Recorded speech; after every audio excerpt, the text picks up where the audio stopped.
Hi, and welcome to Psychic Today. I'm your host, Jill Roberts.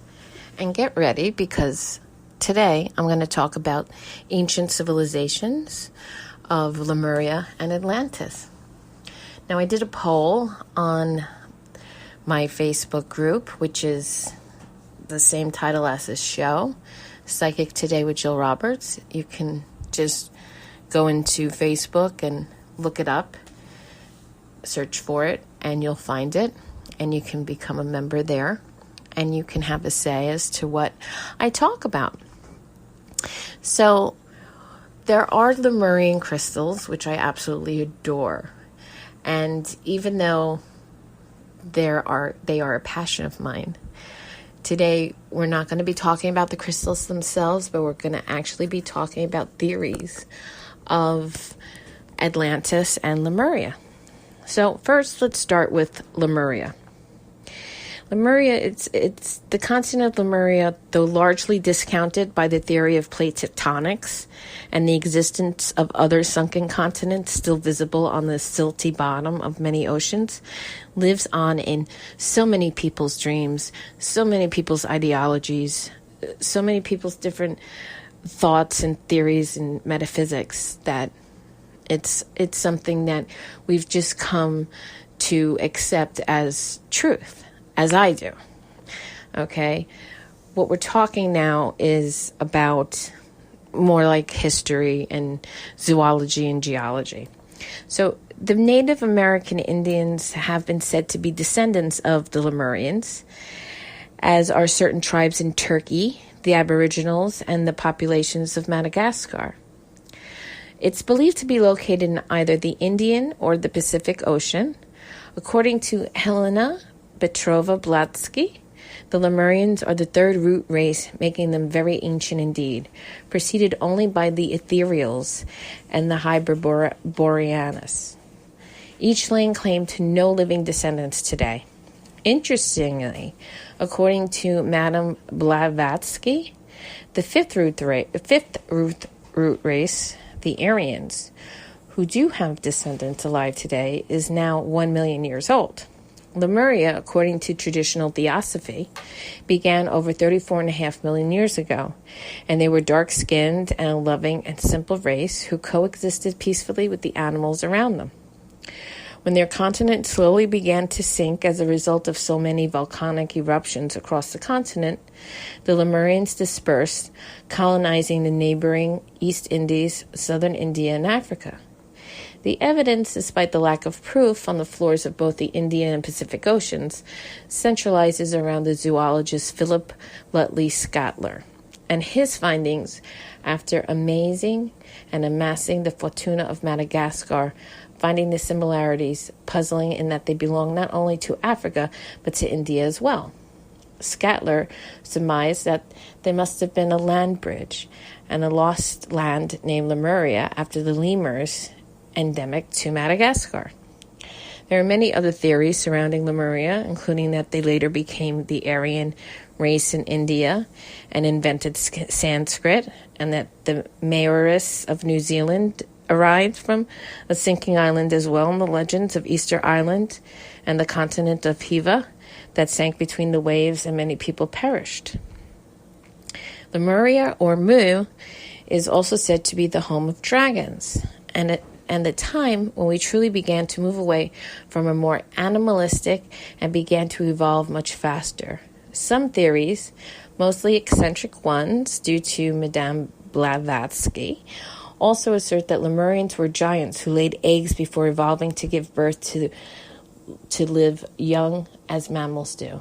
Lemuria is often talked about nostalgically. Could this have been the human races of lost Eden, the garden that sunk between the waves and the last sight that we had of our primitive but loving natures?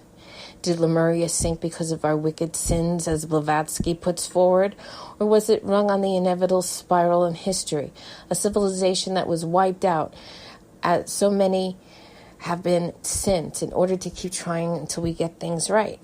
Now, for me, my ideology on Lemuria is that they had put actually certain crystal quartzes in the land with their recorded history of it. Now, if you think about it, it really doesn't sound that crazy since we use quartz in so many things today for storage, like computers and TVs and plasma TVs, I believe, and so many different things. Now, a Lemurian crystal has striations, which are like etchings on certain sides of it. And if you meditate with these crystals, and they have time links and bridges and keys, and I would love to get into all of that because I find it so incredibly important, especially if you're into crystal healing or crystals in general. If you love the energy beings that are inside of them, as I do, you can meditate and just move your finger up and down the etchings. They kind of look like barcodes on the side, and it will impart their knowledge. They were a race that was technologically more advanced than ours, that died out, and they're here to, the stones are here to impart their wisdom onto us. Mount Shasta is a big area where people believe in this sort of thing. I mean, people believe in this all over the world. However, they are beautiful stones. I will do an episode on Lemurians themselves, the stones Lemurians, because there's so much wisdom to impart on these certain quartz crystals that have these specific terminations and these striations. So even if you don't believe that how they came to be, these crystals, they are of significant value for yourself, for emotionally, physically, spiritually. So do not discount them because of the mythology that goes along with them. And if you know me, you know that I love mythology. I am an Arthurian scholar. I studied the history and the mythology of King Arthur. And I would like to talk more about Arthur on here as well, if you'd like. Don't forget, you can leave me a voicemail here wherever you're listening to this. You can email me. You can text me. Let me know what you think, what you'd like to hear about. And I'll be right back with Atlantis.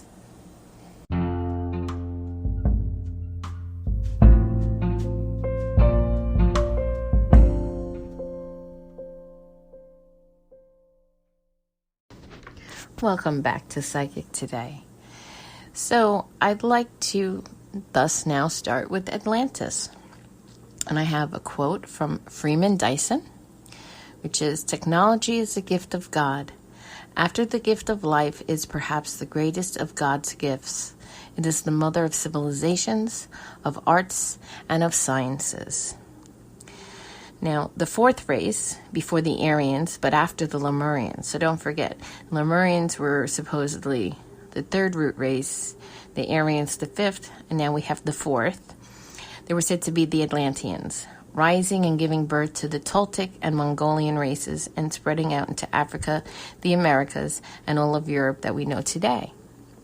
The Atlanteans, in comparison to the Lemurians, were much more advanced and godlike, beautifully intelligent and ambitious. They worshipped the sun and advanced their technologies rapidly, much as we do today. There is even some links between the Atlanteans and extraterrestrials, some theorizing that the race arrived from the skies in the first place. Atlantis in mainstream history originated in our ancient minds in Greece, island of Atlantis in ancient Greek, and was written about in allegory by Plato as a superior civilization that had transcended his ideal of a state and had launched an attack on Athens. Athens, unlike any other nation, succeeded in fighting off the state, and it wasn't long before Atlantis fell out of favor with the gods and sunk to the bottom of the Atlantic Ocean. Atlantis has also been linked to belonging to Poseidon, god of the sea, and the ancient Egyptians who apparently wrote about it in their hieroglyphs. Perhaps the association with Atlantis' apocalyptic demise can be attributed to the continent's association with Mayanism and the imaginations of European explorers and writers such as Sir Thomas More, which led to the publication of such books as Utopia. And if you don't know who Sir Thomas More was, he was the educator and longtime friend of King Henry VIII. However, it is believed that reasons that point the finger to Atlantis being a fiction are largely due to the racism surrounding these foreigners' assumptions of the indigenous people, that they can't have built such a magnificent structure or structures with such a rich cultural background. No, another race must have been involved, and there the stories began to blur. Now, Edgar Cayce, having tapped into the Akashic records, when under trance, channeled that many of the souls lost in Atlantis were returning, and the collective consciousness was stirring through many youngsters reaching adolescence on the west coast of North America during the 60s. Again, as in the case of Lemuria, many say that the continent of Atlantis is an impossibility due to the lack of evidence on the ocean floor, but others state that even with the geology of plate tectonics, it is possible that a continent could get lost as they shift and reshift. According again to Madame Blavatsky, the fall of Atlantis occurred because the Atlanteans were playing God. Their technology surpassed their soul connection. They were breeding human-animal chimeras to use as sex slaves and messing around with genetic modification and cloning, the latter sounding alarmingly similar to what is going on today, the cloning and genetic modification.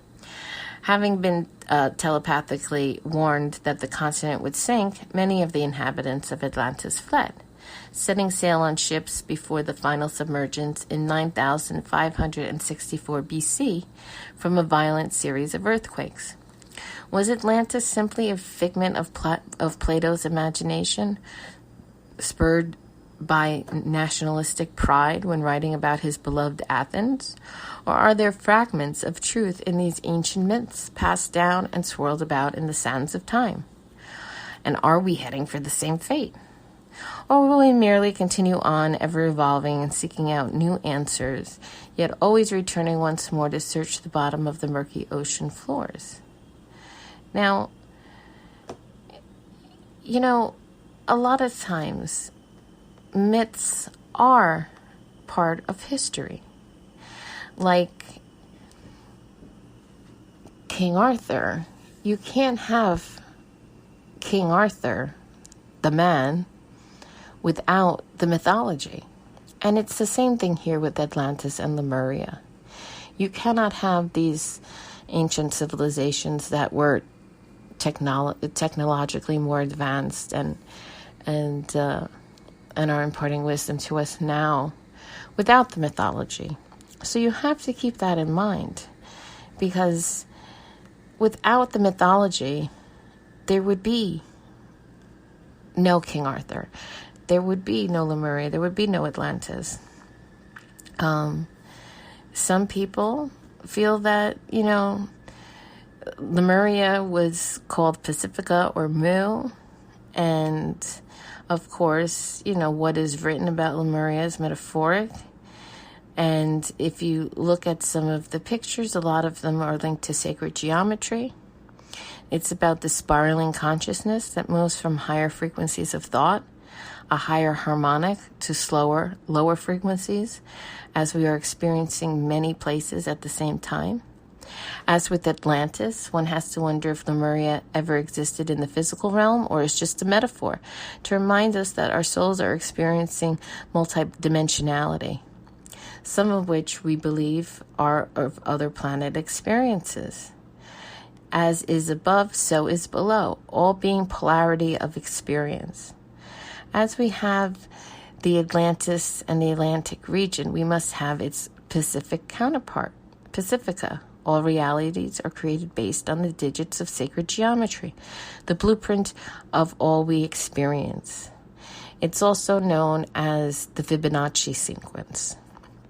As an opinion, Lemuria is a grid program that exists parallel to our own. Those who feel linked to it are more likely experiencing it in both realities simultaneously. In truth, Lemuria, from our perspective in third dimension, is theoretical and will not merge with us until at a point when we expand our consciousness to fully understand all of our multidimensionality. And we are moving to that end now. Stonemakers are found in our reality to remind us of ancient and lost civilizations in which we coexist. In the end, we are awakening to our true nature. The hermetic seals of consciousness, so to speak, are opened with a bang. At the end of time scenario of an explosive ending, we instantly spiral consciousness back to greater understanding of all. Many see this movement into a golden age. The gold being a metaphor for alchemy of consciousness into awareness. The blue and the gold, the blueprint and the alchemy. When we see ourselves back as the Lemurians, we are seeing ourselves in higher frequency. One must not forget that time is an illusion that brings depth to physical experience. All happens at the same time. So there is an example of my different theory about Lemuria and Atlantis. And I hope you enjoyed this. I am going to do a stone of the day. And if you hold on, I'll be right back with that.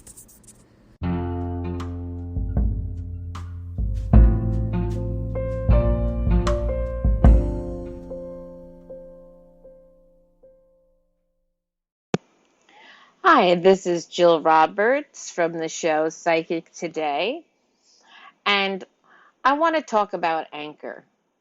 If you haven't heard about Anchor, it's the easiest way to make a podcast. Let me explain. Number one, it's free. Number two, there's creation tools that allow you to record and edit your podcast right from your phone or computer. Number three, Anchor will distribute your podcast for you so it can be heard on Spotify, Apple Podcasts, and so many other different apps and platforms.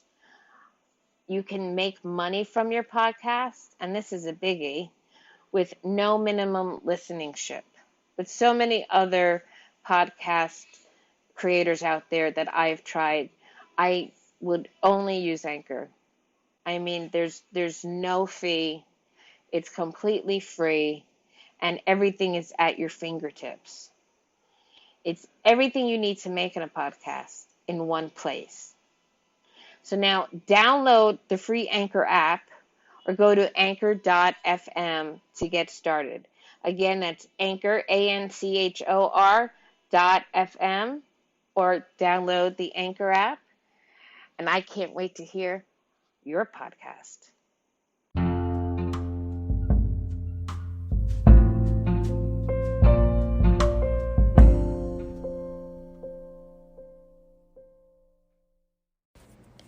Welcome back to Psychic Today. I'm your host, Jill Roberts, and the crystal of today is Aqua Lemuria. Aqua Lemuria is a light blue glassy material with a hardness of 5 to 5.5 on the Mohs hardness scale. Its crystal system is amorphous. Its origin is the mountains of Sumatra, and the native people who fashion it into carvings and ornaments describe it as a variety of obsidian. However, it is possible that it may be some sort of man-made glass of recent or ancient origin. The shades of Aqua Lemuria vary from pale blue to deep blue-green, and some have abundant suspended gas bubbles, while others contain inclusions of small stones or other debris. A few pieces have outer gravelly crust, similar to some black obsidians. The name Aqua Lemuria is derived from its color, as well as the intuitive association of the material with the legendary ancient Lemuria. These blue-green gemstones vibrate to the time and life spring of the vanished civilization known in the myths and folklore as Lemuria or Mu. In fact, they may even be artifacts of the realm preserved through the ages, carrying in their energy pattern the essence of Lemurian consciousness. Lemuria shines in archetypal memory as a society of harmony, peace, and spiritual attainment. It is most frequently pictured as a now sunken continent that once linked Australia and India. Many of the Pacific islands, including Indonesia, where this gemstone material was found, are considered to be remnants of the lost Lemurian continent. Easter Island, with its mysterious huge stone monuments, is also thought to be a remnant of Lemuria. Other interpretations of Lemuria view it as an interdimensional place, which can be reached by expanding one's consciousness.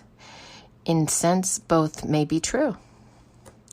The inhabitants of Lemuria are believed to have been much more deeply and consciously entwined with the higher worlds than humans in the modern times. They were people of a water element with all of its connections to emotion and spirituality. In fact, many accounts, including those of Polynesian folklore, say that the inhabitants of Mu, or Lemuria, were adept at telepathy, teleportation, psychokinesis, and other paranormal activities such as raising the vibrations of the body to move through trees, walls, or other solid objects. According to Robert Simmons, the Lemurian civilization is viewed by most chroniclers as having existed between 80,000 and 25,000 BC. It is said to have been one of exceptional harmony, prosperity, and spirituality. Lemurians are depicted as highly evolved beings capable of astonishing acts of manifestation and other reality-creating activities. The concept of manna, divine food manifested from the invisible realms, and the practice of fire walking are said to have been passed down through Polynesian stories from the Lemurian world. Rosicrucian lore tells us that at a time of its deconstruction, some of Lemuria's vast knowledge was quote-unquote stored in crystal. Now, all of this brings to us the question of Aqua Lemuria, the mysterious material from Sumatra. Energetically, it's closely akin to the energies described as Lemurian.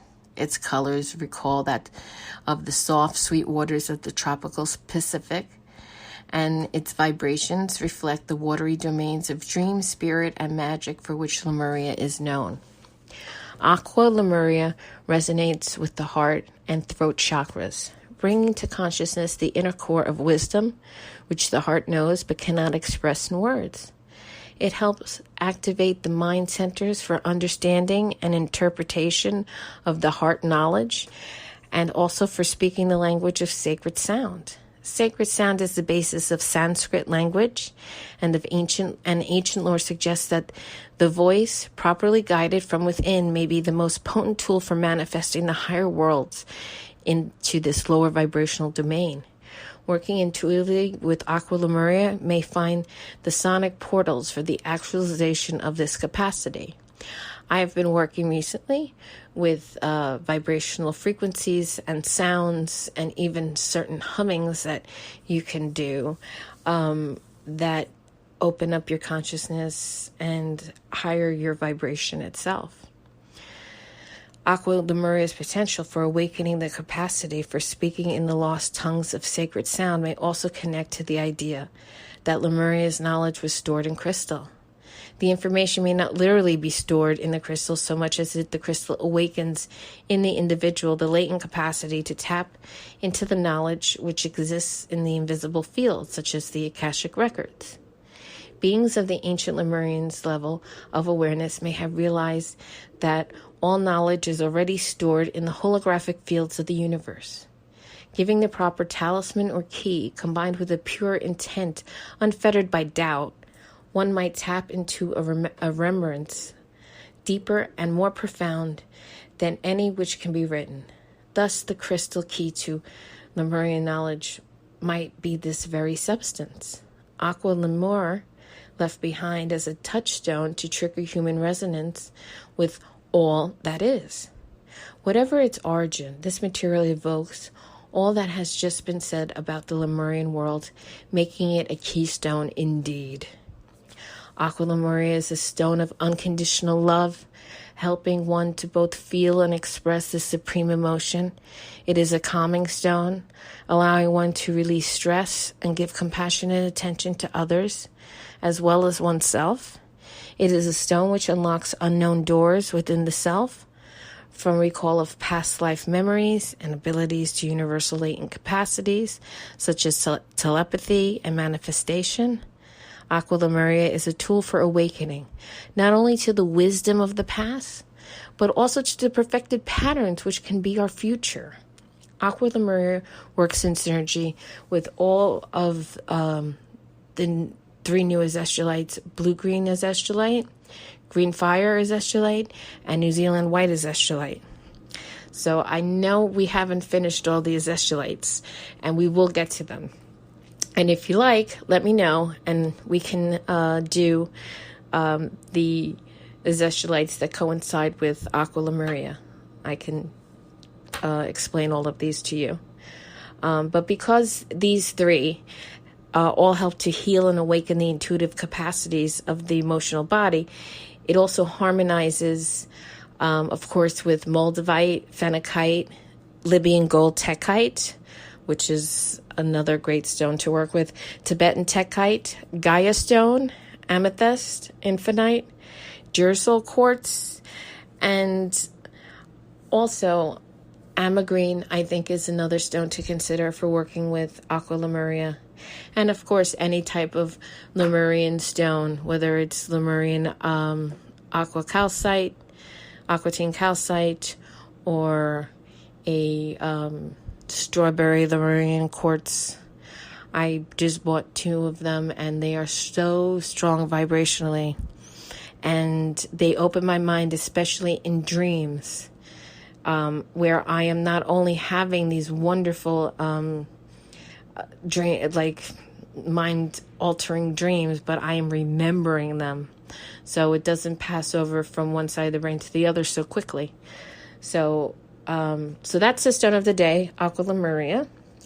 If you're looking to buy, I suggest you go to heavenandearthjewelry.com. That's Robert Simmons' website.